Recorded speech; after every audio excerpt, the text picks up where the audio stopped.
Değerli ülke gönüllerimiz, afet ve acil durumlarda en büyük gücümüz bilgi, hazırlık ve ekip ruhudur. UMKE, bu anlayışın en güçlü temsilcilerinden biri olarak ihtiyaç duyulan her an vatandaşlarımızın yanında yer almakta ve insan hayatını korumak için büyük bir özveriyle görev yapmaktadır.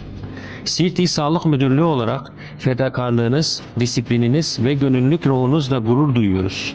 Aldığınız eğitimler, katıldığınız tatbikatlar ve sahadaki başarılı çalışmalarınız sayesinde ilimizin ve ülkemizin afetlere hazırlık kapasitesi her geçen gün daha da güçlenmektedir.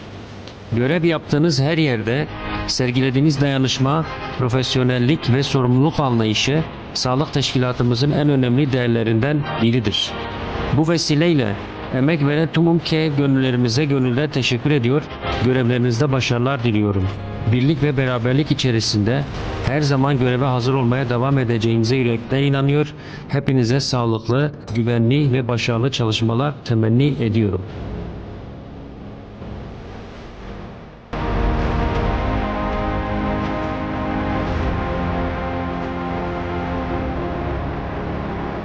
Saygılarımı sunuyorum. Emekleriniz için teşekkür ediyorum.